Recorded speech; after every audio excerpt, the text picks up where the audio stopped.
Well, hi there. I just want to have a quick chat, if you like, about creativity. What is it? What is it useful for? And do people simply get the wrong idea about what it is? If you look up a definition, it'll say something along the lines or include the following, which is maybe you'll be able to look at something from a different perspective, get a different viewpoint, find different answers to problems, or get answers that you just wouldn't have got before. And you would probably talk about using some structured and unstructured things. So unstructured things like brainstorming, structured things like lateral thinking. Sometimes they describe these things as processes. They're not. They're simply techniques. So you're looking really to try and do something that you wouldn't otherwise have done. So the thing is what do you actually need? Well, you do need both of those structured and unstructured things. In fact, it's not really structured, unstructured. It's divergent versus convergent.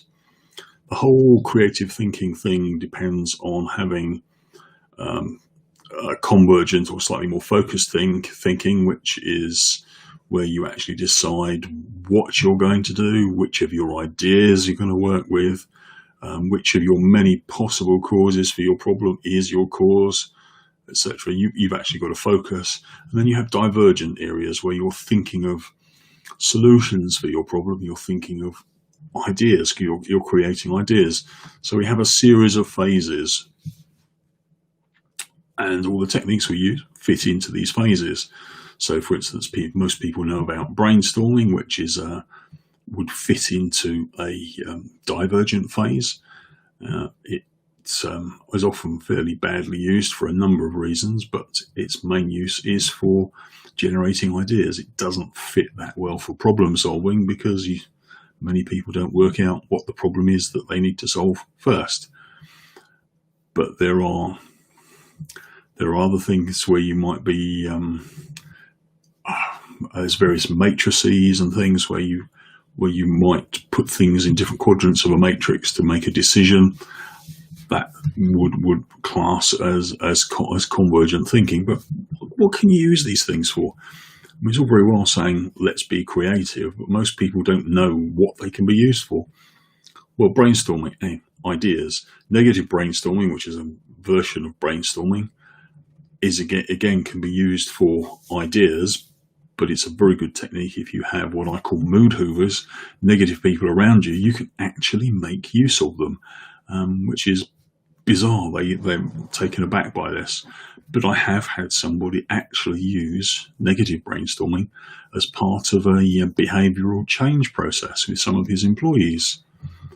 There are techniques around storyboards and storytelling which can be used for investigating difficult situations in the workplace, such as bullying, sexual harassment, other things like that. Other weird techniques for looking at things from a different viewpoint include working with aliens, which is a great technique for working with marketing people. There's a whole range of these. So if you think you've got a problem or a situation which requires some fresh thinking, then please get in touch, because there's bound to be a technique that you can use. I mean, I have a book with 144 of them in. I very rarely use all of them, but there are that many out there. So if you're confused or you just want to experiment, please get in touch and I'll be more than happy to speak to you. Bye for now.